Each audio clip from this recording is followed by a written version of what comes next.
What is the goal of Chechen fighters in Ukraine? Chechens are fighting in Ukraine because the Russians came to their motherland, Ичкерия. The Russians started the war against the Chechens, saying that all Chechens from the age of 10 to 65 must be killed. During 2 wars, the Russians killed over 300,000 civilian people. 45,000 among them were children. The population of the Chechens was only 1 million.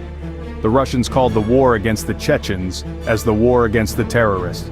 Now they are doing the same in Ukraine, the same what they did to Chechens. And everyone rose up in Ичкерия when the Russians occupied their land. Women, children went to the mountains and the men went to war. They had no fear of the Russians and they were fighting against the occupants, and they were right. The Chechens are fighting for their rights to be free from Russia. This is why the Chechens continue fighting, and today they are fighting together with Ukrainians to protect Ukraine and other countries from Putin's Russia.